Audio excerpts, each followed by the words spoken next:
Hello guys. आज हम clocks का पार्ट 2 करेंगे। जैसे कि आपने पार्ट 1 देखा ही होगा ऑलरेडी, क्लॉक्स का रीजनिंग का। तो अब उसमें थोड़ा सा बचे हुए कॉन्सेप्ट्स रह गए थे थोड़े से, जिसमें और तरह के न्यूमेरिकल्स और क्वेश्चंस बनते हैं डिफरेंट कॉम्पिटिटिव एग्जाम्स के लिए। तो आज हम लोग पार्ट 2 करेंगे उसका, क्लॉक्स का। ओके,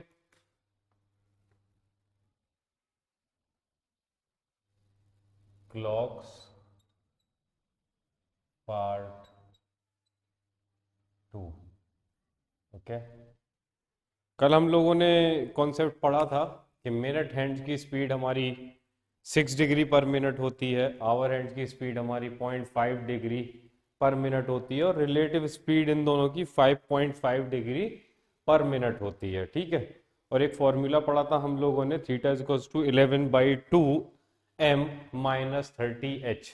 ठीक है। वहां पे m जो होता है वो हमारा मिनट्स होते हैं, और h जो होता है वो आवर्स होते हैं। ठीक है। डायरेक्टली फॉर्मूले में पुट कर देंगे, आंसर आ जाएगा हम लोगों का। ठीक है। अब हम लोग एक डिफरेंट कॉन्सेप्ट पढ़ेंगे, क्लॉक कॉन्सेप्ट्स।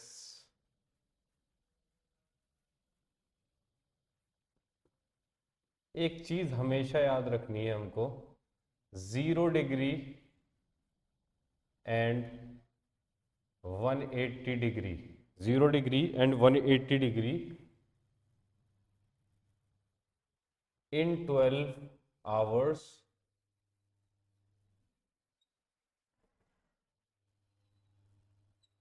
Eleven times. ठीक है, 11 टाइम्स। ये बात हमको बहुत ज़रूरी अच्छी तरीके से याद रखनी है कि 0 डिग्री और 180 डिग्री हमारे क्लॉक्स के अंदर जो है 11 टाइम्स बनता है। कितने घंटे में? 12 घंटे के अंदर, राइट। अब आप कोई पूछेगा कि 11 टाइम्स कैसे बनता है, ठीक है, तो वो भी मैं आपको एक्सप्लेन कर देता हूँ कि 11 टाइम्स क्यों बनता है, 12 टाइम क्यों नहीं बनता है। ठीक है, 12, 11 और 1। हर घंटे के अंदर 0 डिग्री और 8 डिग्री, ये 0 डिग्री और 8 डिग्री क्या है? Angle between the angle between hands. Okay, ये क्या है? Angle between hands.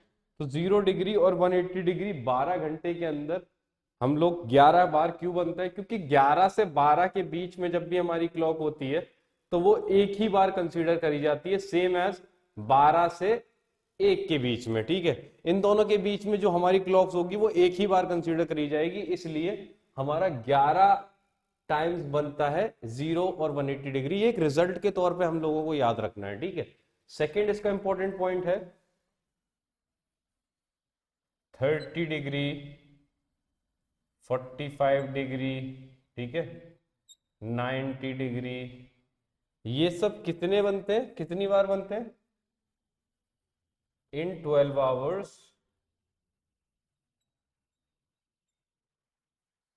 22 टाइम्स। ठीक है। स्टैंडर्ड रिजल्ट के तौर पे इन चीजों को याद रखना है कि 30 डिग्री, 45 डिग्री और 90 डिग्री कितने, 12 घंटे में कितने बनते हैं?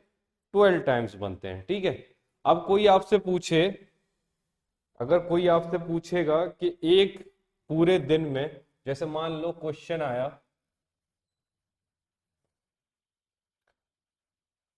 How many times does the clock hands coincide in a day. तो कोइंसाइड का मतलब क्या होता है? आप लोग समझ सकते हो कोइंसाइड का मतलब क्या होता है? कोइंसाइड का मतलब बेसिकली होता है कि जब दोनों के बीच का एंगल जो है, जब थीटा 0 होगा तो दोनों आपस में कोइंसाइड कर रही होंगी, राइट। तो एक दिन के अंदर हमें पता है रिजल्ट 12 घंटे के अंदर 11 टाइम्स करती हैं जब 0 डिग्री होता है थीटा उनके बीच में। कोइंसाइड का मतलब बेसिकली क्या है? कोइंसाइड का मतलब क्या है कि एंगल बिटवीन द हैंड्स जो है, एंगल बिटवीन हैंड्स क्या है? 0 डिग्री है, ठीक है। तो कितनी बार होगा 24 घंटे में? 12 घंटे में 11 बार जीरो कोइंसाइड करती हैं। तो 24 घंटे के अंदर कितना करेंगी? 11 into 2 which is equal to what? 22 times. Straight away answer, ठीक है। स्ट्रेट अवे आंसर लिख सकते हैं कि कोइंसाइड 22 बार करेंगी जब एक दिन के अंदर दोनों हैंड्स जो है हमारे क्लॉक्स के। ओके, अब अगर कोई आपसे कह दे कोइंसाइड की जगह पर, आपसे कोई कह दे इसकी जगह पर सीधा आपसे सिंपल सा बोल दे कि how many times does the clock hands are straight are in a straight line in a day, ठीक है। स्ट्रेट लाइन का मतलब क्या होगा क्लॉक्स में? हमेशा याद रखना, जब दोनों हैंड्स जो हैं एक दूसरे के अपोजिट हो जाएं तो थीटा क्या हो जाएगा उस केस में? हमारा थीटा हो जाएगा उस केस में हमारा 180 डिग्री, ठीक है। तो 180 डिग्री कितनी बार होता है? 180 डिग्री जब 12 घंटे में 11 बार होता है तो 24 घंटे में 180 डिग्री भी 22 बार ही होगा, राइट। इस तरह के क्वेश्चंस पूछे जाते हैं, राइट। एक और क्वेश्चंस इसके ऊपर आप लिख लीजिए। क्वेश्चन है how many times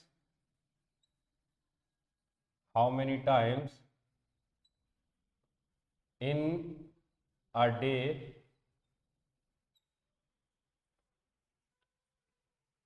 clock hands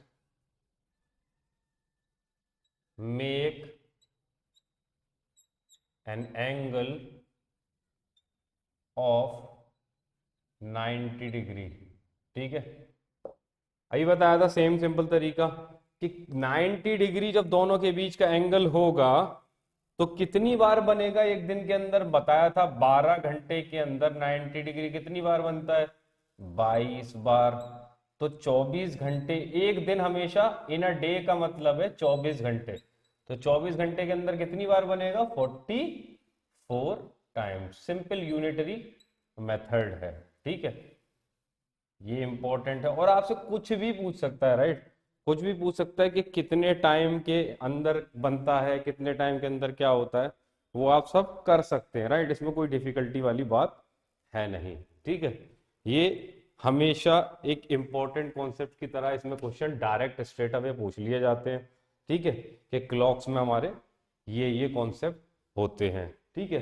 ये वाला कॉन्सेप्ट आई होप आपको सबको समझ में आ गया होगा कि थीटा 0, 180 डिग्री, 30 डिग्री, 45 डिग्री और 90 डिग्री कब बनता है, ठीक है।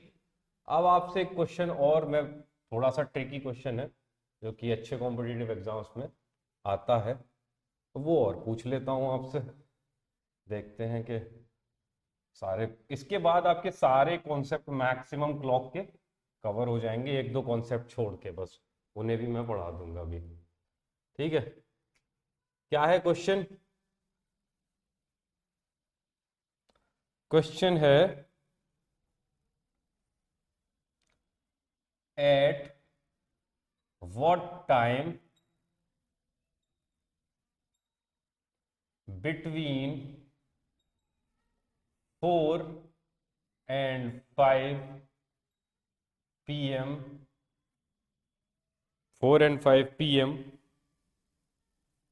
clock makes an angle of 90 degree, ठीक है।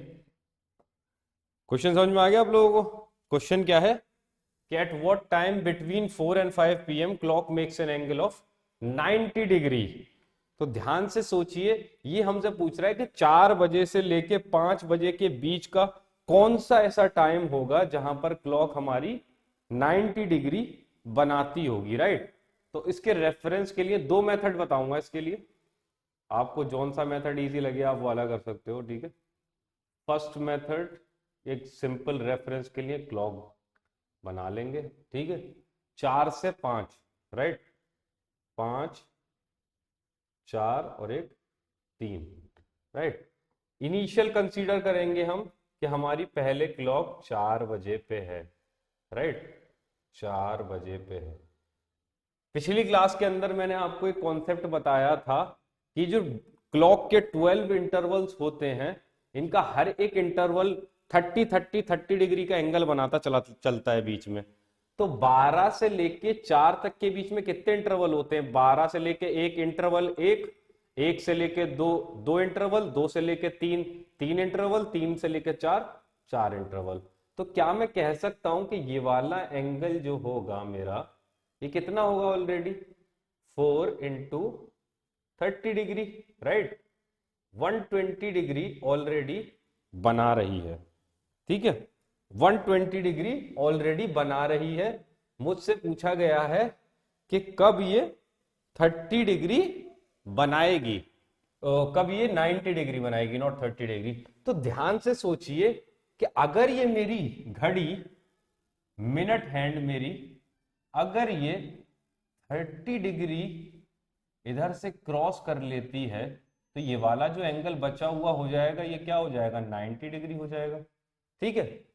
हमने हमेशा एक फॉर्मूला पढ़ा है, speed is equals to distance upon time, ठीक है। कल भी मैंने आपको एक चीज बताई थी, डिस्टेंस, यहाँ पर एंगल जो है हमारा क्लॉक्स के टर्म में डिस्टेंस की तरह लिया जाता है, और स्पीड जो है वो रिलेटिव स्पीड ली जाती है, जो कि हमेशा याद रखना, रिलेटिव स्पीड ऑफ हैंड्स क्या होती है? रिलेटिव स्पीड ऑफ हैंड्स क्या होती है? 11/2 डिग्री पर मिनट, ओके, 11/2 डिग्री पर मिनट। तो ध्यान से देखिए, हमारी इस मिनट हैंड को कितना ट्रेवल करना पड़ेगा? 30 डिग्री। अगर मिनट हैंड 30 डिग्री ट्रेवल कर जाती है, यानी कि ये वाली हैंड अगर ये 30 डिग्री इधर की तरफ आ जाए, तो दोनों के बीच का एंगल जो बचा हुआ रह जाएगा वो 90 डिग्री रह जाएगा, ठीक है। तो हमारी देखो, हमेशा जब भी डिस्टेंस लेंगे वो उतना लेंगे जो मिनट हैंड ट्रेवल करेगी उस एंगल को बनाने के लिए।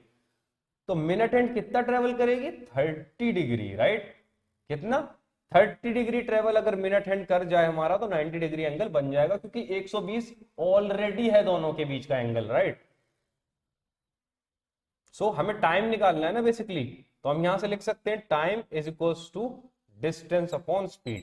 डिस्टेंस हमारा क्या है? मैंने बोला था एंगल के फॉर्म में लेते हैं डिस्टेंस को क्लॉक्स में। स्पीड क्या है? 11/2, हमेशा रिलेटिव स्पीड ली जाएगी, राइट। कितना हो गया? 60/11, ठीक है, 60/11 कैलकुलेट कर लो, 11, 5, 55 और 5, ठीक है। कितने मिनट्स आ गए? 5 मिनट्स, ठीक है, अपॉन 5/11, ठीक है। इतने मिनट, हमेशा इतने मिनट्स पास्ट 4 PM आंसर होगा मेरा, ठीक है। इतने मिनट्स पास्ट 4 PM, मतलब इतने मिनट अगर गुजर जाएं मेरे, 5 मिनट, और अगले मिनट का 5/11 हिस्सा, इसको मिक्स फ्रैक्शन में लिखा है और कुछ नहीं किया गया है, ठीक है, मिक्स फ्रैक्शन में लिखा है। इतना अगर हिस्सा, अगर ये हमारी घड़ी 4 बजे के बाद चलेगी, तो इन दोनों के बीच का एंगल जो बनेगा वो कितना बनेगा? 90 डिग्री बनेगा। अब ये कॉन्सेप्चुअल बेसिस है। अब एक डायरेक्ट फॉर्मूला बेस अप्रोच देखो, इसका क्या है? फॉर्मूला बेस अप्रोच सीधे 10-15 सेकंड के अंदर सीधे आंसर निकाल देगा फॉर्मूले का, ठीक है। देखिए कैसे निकालते हैं।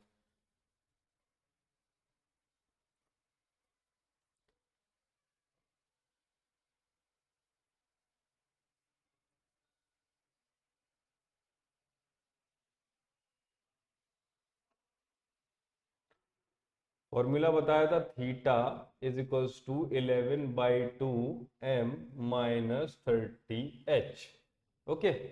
थीटा कितना होना चाहिए दोनों के बीच का? 90 डिग्री होना चाहिए। ध्यान से देखो, हमको मिनट्स ही तो निकालने, लेकिन हमको आवर पता है। आवर कितने होने चाहिए? ध्यान से देखो, आवर कितने होने चाहिए? आवर होने चाहिए इसके सॉरी आवर ऑलरेडी 4 हैं हमारे पास, राइट। आवर कितने हैं, 4 हैं। तो देखो कितना हो गया, 90 डिग्री इज इक्वल्स टू 11, मतलब आवर 4 क्यों है, 5 तो कंप्लीट होगा नहीं ना, 4 से 5 के बीच में हमको एंगल बताना है ना। तो हमको इतना जरूर पता है कि आवर्स तो 4 ही रहने वाले, मिनट्स हमारे कितने भी हो सकते हैं, 5 हो सकते हैं, 10 हो सकते हैं, मतलब 4 से लेके 5 तक, मतलब 1 से लेके 60 तक कुछ भी मिनट हो सकते हैं, लेकिन आवर चेंज नहीं होंगे, क्योंकि 4 और 5 के बीच में हमारे 5 बजेंगे नहीं, 5 से पहले ही वो एंगल बन चुका होगा ऑलरेडी, ठीक है। तो कितना हो गया, माइनस के 120 डिग्री, ठीक है। कितना हो गया, माइनस के 120 डिग्री। तो इस केस के अंदर देख लीजिए 90 प्लस 120 कितना हो गया आपका 210 डिग्री, ठीक है। 210 degree is equals to 11/2m, m is equals to 420/11, ठीक है। इतने आपके मिनट्स आएंगे। और एक इसका दूसरा प्रोसेस भी है करने का, आप अगर इसको ऐसे करना चाहें तो इस फॉर्मूले में चेंज भी आता है। कब चेंज आता है, जब हमारी मिनट हैंड जो होती है वो अगर पीछे है आवर एंड के, तो हम क्या लिख सकते हैं, देखिए ध्यान से, हम इसको ऐसे भी लिख सकते हैं 30h माइनस 11/2m, ठीक है। इस केस में अब देख लो 90 डिग्री, 30 इंटू एच कितना है 4 माइनस 11/2m, राइट। 11/2m इधर चला जाएगा, 30 degree, m is equals to 60/11, same value आएगी, देखो 60/11, ठीक है।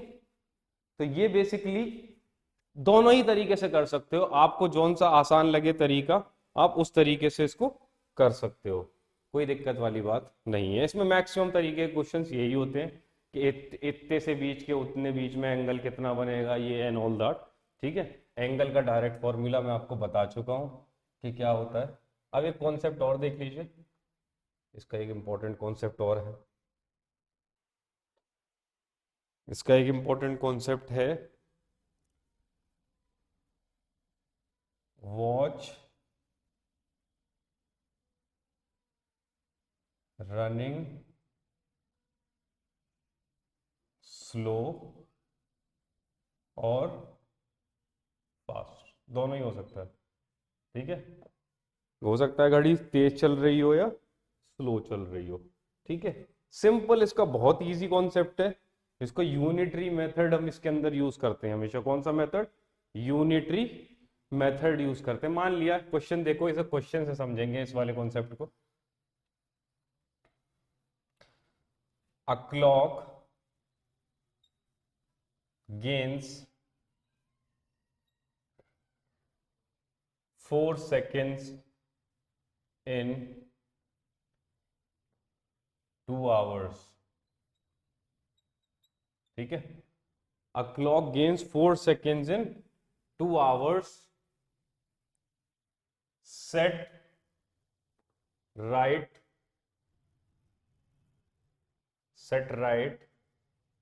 at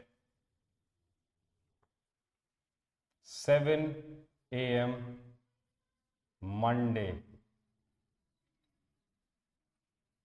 ठीक है। what will be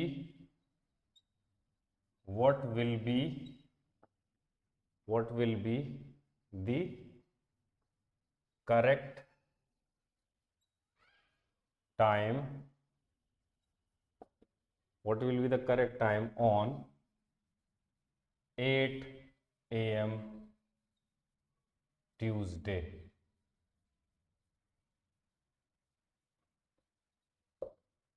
ठीक है। क्वेश्चन समझ में आ गया। क्वेश्चन क्या कह रहा है हमारा, क्वेश्चन कह रहा है कि एक क्लॉक है जो कि 4 सेकंड गेन करती है 2 घंटे के अंदर, मतलब 4 सेकंड तेज हो जाती है 2 घंटे के अंदर, और उसको हमने एग्जैक्टली सही टाइम लगाया गया था 7:07, सुबह के 7 बजे मंडे तारीख को हमने उस घड़ी को एकदम सही से सेट किया था। अब वो पूछ रहा है कि 8 बजे अगले ट्यूसडे को हमारा क्या टाइम रहा होगा।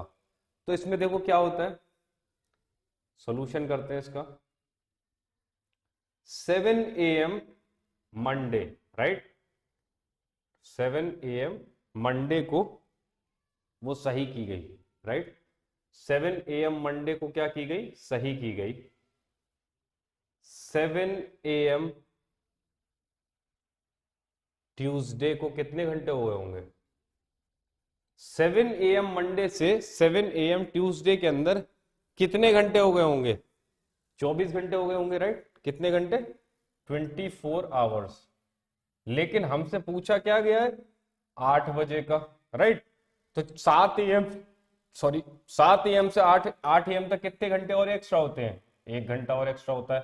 तो क्या हम कह सकते हैं कि हमको 25 आवर्स बाद का टाइम बताना है, कितना होगा, राइट, 25 आवर्स। अब देखो इधर से 4 सेकेंड्स कितने, 2 आवर के अंदर तेज हो जाती है घड़ी, ठीक है।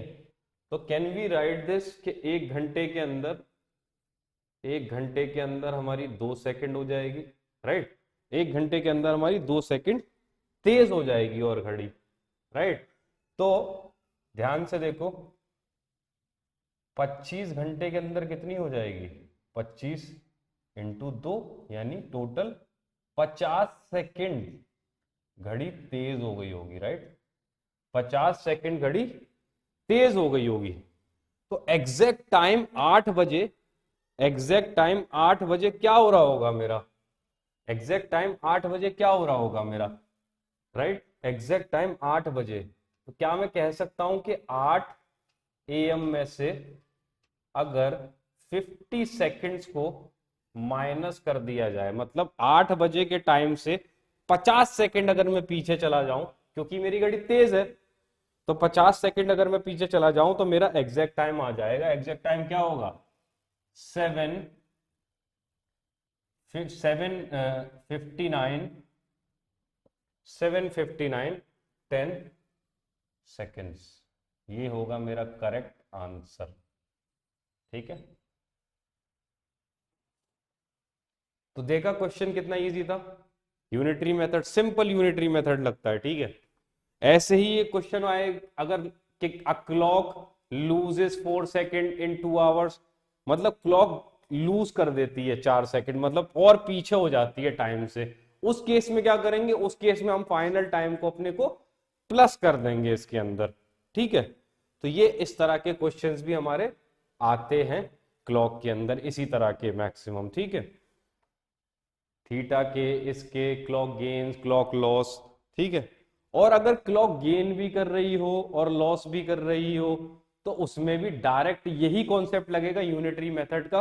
फर्स्ट क्या करना है आपको, कैलकुलेट करने टोटल आवर्स कितने, 1 आवर में कितने घंटे लूज, कितने सेकंड या कितना टाइम लूज करती है उसको लिख लेंगे, जितने आवर्स होंगे टोटल उससे मल्टीप्लाई करा देंगे तो हमारा टोटल लॉस या गेन टाइम आ जाएगा। अगर हमारा गेन टाइम है तो हम माइनस कर देंगे हमारे एग्जैक्ट टाइम में से, और अगर हमारा लॉस टाइम है तो हम प्लस कर देंगे, ठीक है। सिंपल एज दैट, यही कहानी है इसकी, ठीक है। और वो तो मैं मैराथन सीरीज शुरू करूंगा, उसमें उसमें मैं सारे डिफरेंट एग्जाम्स के जितने भी कॉम्पिटिटिव क्वेश्चंस हैं उनकी एक पीपीटी भी मैं आपको प्रोवाइड करा दूंगा, और इसमें आपको हम सॉल्यूशंस उसकी भी देखेंगे, ठीक है। ठीक है, एक और कॉन्सेप्ट है मिरर टाइम का। क्या कॉन्सेप्ट है, मिरर टाइम। इसके भी क्वेश्चंस हमसे पूछे जाते हैं मिरर टाइम के, ठीक है। मिरर टाइम के कॉन्सेप्ट्स पूछे जाते हैं कि मिरर टाइम में क्या टाइम हो रहा होगा। ध्यान से देखो,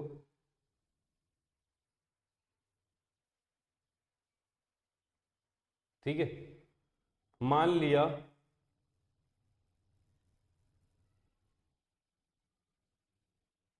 12:04, राइट, क्या बज रहे हैं, 4 बज रहे हैं। किसी ने बोल दिया 4 बज रहे हैं, 4 बजे का कोई मिरर टाइम बताओ, ठीक है, 4 बजे का मिरर टाइम बताओ। तो आप उस केस में क्या करोगे, कैसे करोगे, ये आपको देखना है, ठीक है। 4 बज रहे हैं, 4 बजे का मिरर टाइम हमारा क्या होना चाहिए बताइए आप लोग? 6, 7, 8। ठीक है। अब लोग सोच रहे होंगे यार कि क्लॉक बनाने में यार बड़ा टाइम लग जाएगा और फिर ये क्या कॉन्सेप्ट हो सकता है गलत हो जाए। डायरेक्ट फॉर्मूला बताऊंगा। अगर 12 आवर्स की वॉच है, अगर 12 आवर्स की वॉच है, तो आपसे पूछ ले अगर वो कि 7:50 PM का मिरर टाइम बताओ क्या होगा? मिरर टाइम क्या करना है हम लोगों को? सीधा 1160 में से माइनस कर देना है। ठीक है, 1160 यानी आवर्स में से आवर्स और मिनट में से मिनट्स। ठीक है, कितने हो गए? 4:10 PM जो होगा वो मेरा टाइम होगा क्या? Mirror time. ठीक है, mirror time. Okay okay guys, जैसे कि ये था हमारे पास 4 बजे का क्या टाइम हो रहा होगा, यहाँ से भी इसको क्रॉस कंफर्म कर लेते हैं। 11:60 हो रहे हैं। हमको 4 बजे का टाइम दिया हुआ था। ठीक है, हमको कितना दिया हुआ था? 4 बजे का टाइम दिया हुआ होता। तो क्या हम इसको ऐसे लिखते हैं 7:60? 60 मिनट तो कुछ नहीं होता ना। 7:60 का मतलब ही क्या है? 8 बज रहे हैं। ठीक है, सिंपल एज दैट। ये किसके लिए है? 12 आवर की क्लॉक के लिए। ठीक है, ये किसके लिए है? 12 आवर की क्लॉक के लिए। अगर आपसे कोई कह दे कि 24 आवर्स की क्लॉक है, 24 आवर्स की क्लॉक है, तो उस केस में हम क्या करेंगे? उस केस में भी सिंपल फॉर्मूला है। ठीक है, क्या करेंगे? If it is a 24 hour clock, formula क्या होगा तब उस केस में हमारा? 2360 में से गिवन टाइम माइनस कर दोगे, जो गिवन टाइम है आपका मिरर टाइम आ जाएगा। 2360 24 आवर्स के केस में है, और 1160 क्या है मेरा? 12 आवर्स के केस में, राइट। तो 2060 मान लो फॉर एग्जांपल कह दिया उसने तुमसे 14:20 का मिरर टाइम बताओ। क्या करेंगे? 14:20 माइनस कर देंगे। 14 इसमें से गए, कितने बचे? 9:40 जो होंगे वो आपका क्या होगा? मिरर टाइम होगा। ठीक है, 9:40 क्या होगा आपका? मिरर टाइम होगा। As simple as that. ठीक है, बहुत इजी कॉन्सेप्ट्स हैं इसके, बहुत डिफिकल्ट नहीं है कुछ भी। ठीक है, तो ये हमारी थ्योरी थी सारी क्लॉक के कॉन्सेप्ट्स की। बेसिकली यही एक थ्योरी है, इसके अलावा मेरे कुछ भी क्वेश्चन कहीं से किधर तक भी नहीं पूछा जाता है। मैक्सिमम पोर्शन इसी में कवर हो जाता है। फिर अब इसके क्वेश्चन की सीरीज जब हम लोग करेंगे तो हम ऑलरेडी सारे तरह के डिफरेंट तरह के न्यूमेरिकल्स, डिफरेंट तरह के क्वेश्चंस इसमें और कवर कर लेंगे। खास तौर से एमयू और जामिया और डिफरेंट मैनेजमेंट एग्जाम्स में जो क्वेश्चंस आते हैं क्लॉक से रिलेटेड, वो हम करेंगे। और हर एक क्वेश्चन ज़्यादा से ज़्यादा 30 से 40 सेकंड लेगा, इससे ज़्यादा कोई क्वेश्चन लेगा नहीं इन कॉन्सेप्ट्स के थ्रू, अगर आपके ये कॉन्सेप्ट्स क्लियर हैं। तो आप लोगों को अगर ये वीडियो अच्छी लगी है तो लाइक करिए और शेयर करिए। और जो भी जिनको भी किसी तरह की इंक्वायरी है, मैंने पहले भी बोला था, batch is still going on. You guys can join the batch as soon as possible. और हम लोग डेली के हिसाब से शीट्स प्रोवाइड करा रहे हैं, और बहुत अच्छी तरीके से प्रिपरेशन आपकी अगर आपको करनी है तो you guys can join for sure. Thank you.